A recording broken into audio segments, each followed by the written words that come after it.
yang hadir di kajian malam hari ini. Insya Allah kita akan mulai ngaji bareng lagi bersama. Alhamdulillah pada pekan kali ini kita bisa melanjutkan kembali karena pekan kemarin saya sendiri mohon maaf berhalangan hadir, ada uzur, semoga dapat dimaklumi. Pada pekan kali ini malam Selasa seperti biasa kita mengkaji kitab Fiqhul Akbar. Sekarang kita sudah sampai pada pembahasan as-sifatu dzatiyatu wal fi'liyatu. Jadi sifat-sifat Allah yang dzatiyah dan fi'liyah. Jadi sifat Allah itu ada yang dzatiyah dan fi'liyah. Dzatiyah itu yakni sifat-sifat Allah yang berkaitan langsung dengan zatnya. Adapun sifat fi'liyah yaitu sifat-sifat Allah yang berupa secara bahasa itu berupa pekerjaan Allah. Jadi simpelnya seperti ini. Sifat ilmu adalah sifat dzati, baqa. Nah, itu adalah sifat dzatiyahnya Allah. Jadi zatnya Allah itu adalah wujud, ada gitu. Kidam terdahulu. Jadi zatnya Allah itu adalah kidam, zatnya Allah itu adalah baqo, kekal. Nah, itu kan tidak ada kaitannya dengan pekerjaan sama sekali. Dan ada juga sifat-sifat Allah itu yang keterkaitan erat dengan fi'il atau dengan pekerjaan Allah. Seperti apa?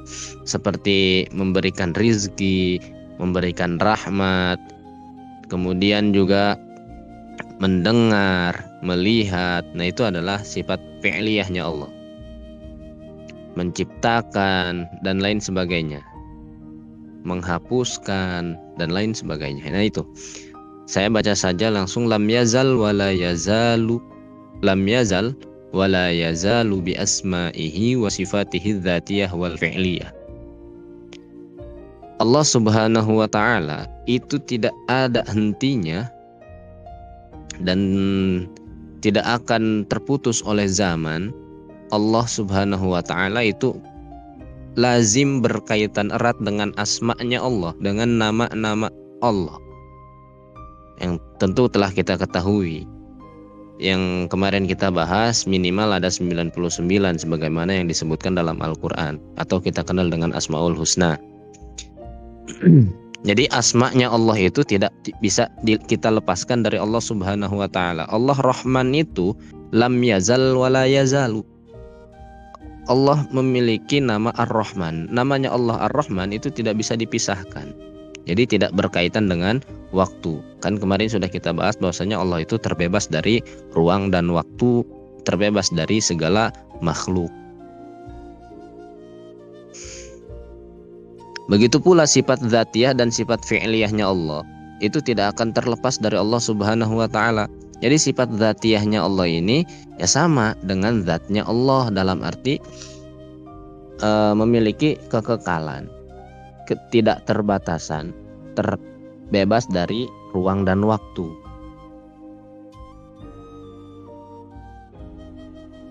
Jadi sifat dzatiyah Allah adalah sifat yang mana Allah Subhanahu wa ta'ala itu tidak ada henti-hentinya memiliki sifat tersebut, seperti sifat ilmunya Allah, kudratnya Allah, pendengaran, sifat sama, pendengarannya Allah, penglihatannya Allah, kemuliaannya Allah, hikmah, memiliki sifat hikmah, maha tinggi dan lain sebagainya. Itu adalah sifatun lazimatun lidzati, sifat yang lazim, menempel, tidak bisa terlepas kepada zat Allah. Tidak latang faku anha, tidak dapat dilepaskan, dicopot dari zatnya Allah Subhanahu wa ta'ala. Nah, sedangkan sifat fi'liyah adalah sifat yang berkaitan erat dengan kehendaknya Allah Subhanahu wa ta'ala. Jadi sifat fi'liyah ini adalah sifat yang berkaitan erat dengan kehendak Allah. Fi'liyah takhlik tidak bekerja, seperti Allah berkehendak menciptakan anak untuk si Zaid. Nah, ketika Allah menciptakan anak untuk si Zaid, nah itu sifat takhliknya Allah, sifat tarziknya, sifat takhlik itu menciptakannya Allah, sifat memberikan rezekinya Allah itu bekerja. Nah, ketika Allah tidak berkehendak untuk menciptakan anak untuk si Zaid, maka sifat takhlik dan tarzik terhadap anak kepada si Zaid itu tidak bekerja begitu. Jadi segala sesuatu ini yang terjadi di alam semesta yang kita hadapi setiap hari dari bangun tidur, bahkan ketika kita tidur sampai kita dari bangun tidur sampai kita tidur, bahkan ketika kita tidur, sifat fi'liyahnya Allah selalu bekerja. Jadi segala sesuatu yang terjadi di alam semesta itu adalah sifat fi'liyahnya Allah atas kehendak Allah Subhanahu wa taala. Nah, adapun yang tidak terjadi itu karena Allah tidak berkehendak. Begitu aja. Kemudian sifat amma-dzatiyah, adapun sifat dzatiyah itu fal hayatu. Ini sifat-sifat yang spesifik disebutkan oleh Imam Abu Hanifah. Yang pertama, sifat dzatiyah itu adalah sifat hayat. Sifat hayat itu adalah sifat hidup. Mustahil Allah mati. Maka sifat dzatiyah yang wajib Allah miliki adalah sifat hayat, hidup. Tidak mungkin kita menyembah Tuhan yang mati. Kalau Tuhan mati, gimana kondisi alam semesta dan ciptaannya setelah Tuhan mati? Kan gak mungkin bisa diatur. Wong penciptanya aja gak ada. Nah, akhirnya sifat hayat ini adalah sifat dzatiyah yang dalam sifat dzatiyah yang tidak bisa terlepas dari zat Allah Subhanahu wa taala dan wajib Allah miliki. Akal kita tidak akan mengafirmasi ketika Allah tidak memiliki sifat hayat. Kemudian yang kedua, sifat kudrot. Sifat kudrot ini adalah sifat berkuasanya Allah. Allah itu memiliki kekuasaan untuk menciptakan apapun. Allah berkuasa. Nah, karena apa ya? Karena buktinya yang kita lihat ini segalanya adalah bentuk atau manifestasi dari sifat kekuasaannya Allah Subhanahu wa taala. Tidak mungkin ada satupun kejadian, ada satupun makhluk yang lepas dari kuasanya Allah Subhanahu wa taala. Karena sejatinya kita tidak bisa melakukan apapun tanpa kekuasaan dari Allah Subhanahu wa taala. Toh yang memberikan kita hidup adalah Allah. Maka ketika kita berjalan, ketika kita makan, tidur, itu atas kehendak Allah Subhanahu wa taala. Maka sifat kudrat Allah ini adalah sifat yang wajib Allah miliki pada zatnya, yaitu memiliki kekuasaan, berkuasa. Yang ketiga adalah wal ilmu, sifat ilmu Allah Subhanahu wa taala, sifat ilmu. Jadi sifat ilmu ini adalah sifat dzatiyah. Ketika kita maknai secara kata sifat ilmu bagi Allah merupakan sifat yang wajib Allah miliki. Sedangkan Allah mengetahui itu adalah kategorinya aliman. Masuknya ke kategori fi'liyah. Nah, sama seperti sifat kudrat, Allah tidak bisa terlepas daripada sifat ilmunya Allah. Pengetahuan Allah sama dengan sifat kudrat, tidak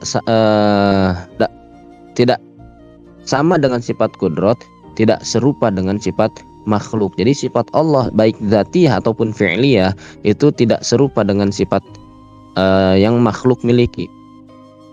Karena tadi hayatun, sifat hayat, manusia juga memiliki sifat hayat, namun berbeda dengan sifat hayatnya Allah. Kita juga memiliki kekuasaan, kita berkuasa, namun sifat kuasanya Allah berbeda dengan kuasa makhluk. Begitu pula ilmunya Allah berbeda dengan ilmunya makhluk. Kalau ilmu kita mungkin memiliki keterbatasan, kudrat kita memiliki keterbatasan, tapi kudratnya Allah, ilmunya Allah itu tidak memiliki keterbatasan. Kita kalau dihalangi tembok saja sudah tidak bisa mengetahui apa yang terjadi di belakang tembok. Karena ilmu kita dibatasi oleh penglihatan kita. Sedangkan Allah itu tidak memiliki keterbatasan. Jadi ilmunya Allah tidak serupa dengan ilmunya makhluk. Jangankan dibatasi tembok, dibatasi oleh raga kita pun Allah tahu. Jadi Allah mengetahui apa yang terbesit dalam hati kita. Wal kalamu, dan sifat kalam. Allah ini memiliki sifat kalam. Kalam itu adalah berbicara. Jadi Allah ini memiliki kalamun. Namun kalamnya Allah itu qadimun. Qadim itu ya sama dengan sifat kidam itu. Tidak memiliki permulaan dan juga dia tidak memiliki akhirat. Was-sam'u, Allah memiliki pendengaran, namun beda dengan pendengaran kita. Allah tidak membutuhkan telinga. Bahkan saya mengatakan Allah tidak membutuhkan telinga pun, ini tidak bisa divalidasi kebenarannya karena kita tidak tahu bagaimana cara mendengarnya Allah. Yang harus kita yakini dan kita imani adalah Allah memiliki sifat sama, sifat dzatiyah yang berupa pendengaran, wal basar penglihatan, wal iradah dan sifat kehendak. Nah, itu adalah sifat-sifat dzatiyah yang disebutkan oleh Imam Abu Hanifah. Pertama qudrat, ilmu, kalam, sama, basar, iradat. 6. Wa amal fi'liyah, sekarang kita ke sifat fi'liyahnya Allah. Fattakhliqu, yakni menciptakan. Menciptakan adalah sifat fi'liyahnya Allah, sifat yang berkaitan erat dengan pekerjaan. Pekerjaan Allah yang pertama yang disebutkan oleh Imam Abu Hanifah adalah at-takhliq, menciptakan. Yang kedua, wa tarzik, memberikan rezeki. Segala sesuatu yang ada di alam semesta ini, di bumi kita dan di luar bumi pun, semuanya itu memiliki rezeki setiap detiknya dari Allah. Sifat tarzik ini tidak bisa berhenti selama yang diberikan rezekinya itu masih ada. Walaupun udah kiamat, tarzik itu akan terus ada. Karena apa? Ketika di surga itu merupakan bentuk rizki dari Allah Subhanahu wa taala. Wal insya'u, insya ini menciptakan, memulai penciptaan. Nah, wal ibda'u sama memulai penciptaan tapi tanpa ada contoh, itu ibda'. Was sun'u sama menciptakan juga. Wa ghairu dzalika dan lain sebagainya min sifatil fi'li, dari sifat pekerjaan Allah Subhanahu wa taala. Nah, ini kita menemukan di kitab ini kita seakan-akan menemukan teori baru atau pandangan baru terkait pembagian sifatnya Allah Subhanahu wa taala dan berkaitan dengan pekerjaan Allah. Nah, sedangkan di kitab-kitab akidah yang lain mungkin kita sudah mempelajari akidah 50 ya. Yang mana sifat Allah itu memiliki sifat 20 sifat yang wajib dimiliki oleh Allah. Nah, pembagiannya itu 4 bagian. Ini sebagai tambahan pengetahuan. Yang pertama adalah sifat nafsiyah, kedua salbiyah, ketiga ma'ani, keempat ma'nawiyah. Nafsiyah ini hanya satu sifat wujudnya Allah Subhanahu wa taala.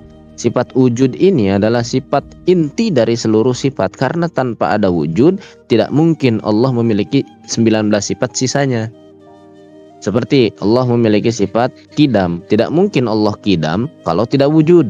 Nah, wujud ini menjadi sifat inti dari seluruh sifat yang Allah miliki. Namun wujudnya Allah itu, wujud ini kalau kita kategorikan ke dalam kategorisasi Imam Abu Hanifah, masuk ke dalam sifat dzatiyahnya. Nah, namun di pembagian yang lain wujud ini menjadi sifat nafsiyah. Secara bahasa sebetulnya similar ini antara nafsiyah dan juga dzatiyah, karena nafsiyah itu juga sama berkaitan erat dengan zat atau nafasnya Allah Subhanahu wa taala. Jadi yang pertama adalah wujud. Nah, itu adalah sifat nafsiyahnya Allah Subhanahu wa taala. Sekarang salbiyah. Salbiyah ini secara bahasa adalah negasi, penegasian. Nah, sifat salbiyah ini ada 5. Kenapa dinamakan negasi? Karena dengan 5 sifat ini menegasikan sesuatu sifat yang mustahil Allah miliki. Seperti kidam, salbiyahnya Allah. Ini sifat kidam menegasikan permulaan bagi Allah Subhanahu wa taala. Jadi Allah Subhanahu wa taala itu kidam. Kidam itu ada tanpa permulaan. Nah, itu sifat kidam. Jadi menegasikan permulaan bagi Allah Subhanahu wa taala. Yang kedua, baqo. Baqo ini menegasikan menafikan akhir bagi Allah. Jadi baqo ini kekal, menafikan akhir bagi Allah Subhanahu wa taala. Jadi Allah itu tidak ada akhirnya, tidak ada ujungnya seperti manusia. Jadi infinite Allah itu. Kemudian mukhalafah lil hawadis, berbeda dengan makhluk. Nah, seperti yang kita bahas kemarin, berbeda dengan segala sesuatu yang baru. Jadi Allah Subhanahu wa taala dengan sifat mukhalafah lil hawadis menegasikan perumpamaan yang ada pada makhluk diumpamakan kepada Allah. Itu tidak bisa. Jadi meskipun Allah memiliki sifat hayat tadi yang kita sebutkan, sifat ilmu, sifat sama, sifat basar, dengan adanya sifat mukhalafah lil hawadis itu dinegasikan perumpamaan kepada sifat Allah yang tadi. Jadi ilmu kita tidak sama dengan ilmunya Allah. Pendengaran kita tidak sama dengan pendengarannya Allah. Penglihatan kita tidak sama dengan penglihatannya Allah. Nah, ini mukhalafah lil hawadis fi kulli aujuh. Dia dalam setiap wajah, dalam setiap segi kita berbeda dengan Allah. Jangan kita sama-samakan. Kemudian qiyamuhu binafsihi. Qiyamuhu binafsihi ini menegasikan ketergantungan atau kebutuhan Allah kepada selain Allah. Jadi eksistensi Allah itu tidak membutuhkan kepada selain Allah, tidak membutuhkan kepada yang lain. Kalau kita eksis di dunia itu membutuhkan kepada usaha ibu dan bapak kita. Kalau ibu dan bapak kita tidak berusaha, kita tidak mungkin lahir. Dan ini juga semuanya akan berujung bermuara kepada Allah Subhanahu wa taala. Karena segala sesuatu bergantung kepada Allah. Penciptaannya itu loh. Bumi ini diciptakan oleh Allah. Jadi kan ketergantungan. Nah, Allah ini tidak memiliki ketergantungan. Karena kalau Allah memiliki ketergantungan, ya dia akan bergantung kepada siapa? Tidak ada yang mampu lagi selain teori tentang Tuhan. Maka ketika Allah bergantung kepada Tuhan yang lain pun akan sama terus butuh ke Tuhan yang lain. Jadi kebanyakan Tuhan itu akan menjadi berantai-rantai Tuhan. Itu mustahil menurut akal. Sehingga teori ketuhanan mengajarkan bahwasanya Tuhan itu harus berdiri sendiri, eksis dengan dirinya sendiri, tidak membutuhkan kepada yang lain. Kalau membutuhkan kepada yang lain, itu namanya bukan Tuhan. Lawang dia aja diciptakan, kenapa dia menjadi Tuhan? Sejak kapan Tuhan diciptakan? Patung itu nggak layak jadi Tuhan. Karena apa? Karena sebelum diciptakan dia nggak ada, dia nggak ada sebelum diciptakan. Terus sebelum dia diciptakan itu siapa yang jadi Tuhan? Ya kan? Nah itu nggak logis. Makanya kalau menyembah patung, berhala dan lain sebagainya, menyembah manusia, itu nggak logis. Karena apa? Alam semesta sudah ada sebelum patung itu ada. Alam semesta, bumi sudah ada sebelum Nabi Isa ada. Kenapa dijadikan Tuhan? Nah itulah cacat pikir yang harus kita ungkapkan. Kemudian sifat masih ke salbiyah, ke sifat penegasian Allah Subhanahu wa taala atas sifat yang lain. Tadi qidam, baqa, mukhalafah lil hawadisi, qiyamu binafsi, wahdaniyat. Wahdaniyat ini menegasikan Tuhan-Tuhan yang lain, menegasikan Trinitas, menegasikan dua Tuhan, menegasikan berbilangnya Tuhan. Karena apa? Karena logika kita akan mengatakan tidak mungkin Tuhan itu ada dua. Karena apa? Karena kalau Tuhan ada dua, nanti kita malah bingung sendiri. Tuhannya pun akan bingung. Mereka akan berlomba-lomba. Seperti contohnya gini, Tuhan satu menghendaki bumi itu bulat, Tuhan dua menghendaki bumi itu datar. Kira-kira siapa yang bisa berhasil? Tuhan yang satu atau Tuhan yang dua? Akan tercipta itu akan bulat atau datar? Kan gak bakal selesai perdebatan antara dua Tuhan itu. Akhirnya akan saling mengalahkan. Yang kalah, gak mungkin dong Tuhan kalah. Masa Tuhan kalah? Nah, meskipun kita paksakanlah, kita pura-pura bodoh aja, Tuhan dua kalah, maka Tuhan dua tidak layak menjadi Tuhan gitu. Nah, makanya Allah Subhanahu wa taala wajib memiliki sifat wahdaniyat. Jadi tunggal, tidak mungkin Tuhan itu berbilang. Kemarin sudah kita bahas juga itu di wahdaniyatnya Allah Subhanahu wa taala, tidak mungkin adanya ta'adud. Nah, kemudian sifat fi'liyahnya Allah itu ada ke ma'ani dan ma'nawiyah. Ma'ani dan ma'nawiyah ini dalam kategorisasi yang dilakukan oleh Imam Abu Hanifah masuk ke dalam kategori fi'liyah. yakni sifat kudrat, iradat, ilmu, hayat, sama, basor, kalam. Yang 7 ini. Itu adalah sifat ma'ani atau sifat fi'liyah yang berkaitan dengan zat. Nah, maknawiyahnya adalah manifestasi dari sifat ma'ani tersebut. Seperti Allah memiliki sifat ilmu, maka manifestasinya adalah Allah aliman, maha mengetahui. Allah memiliki sifat kudrat, manifestasinya adalah qadiran. Allah memiliki sifat kekuasaan, maka Allah manifestasinya Allah berkuasa. Allah memiliki kehendak, manifestasinya Allah berkehendak. Nah, itu adalah pembagian atau kategorisasi sifat-sifat Tuhan yang wajib kita ketahui. Menurut Imam Sanusi, manusia, orang Islam, orang beriman tidak mengetahui sifat-sifat Allah yang dasar tadi, itu dikatakan kafir. Dan ekstrimnya lagi, tidak cukup hanya mengetahui yang 20 sifat itu tadi saja. Tidak cukup hanya menghafalnya saja, tapi apa? Memahami dan juga menghafalkan dalil-dalilnya, baik akli ataupun nakli. Dalil akalnya seperti yang tadi saya ungkapkan.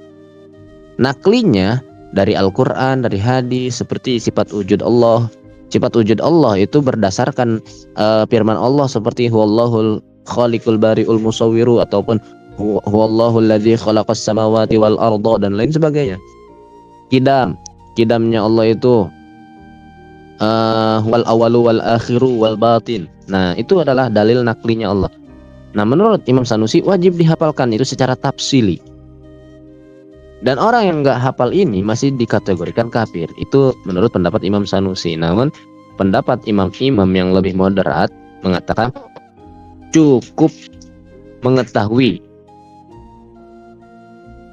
meskipun dia tidak hafal dalil nakli, tapi dia memahami bahwasanya Tuhan itu wajib memiliki sifat 20 tersebut.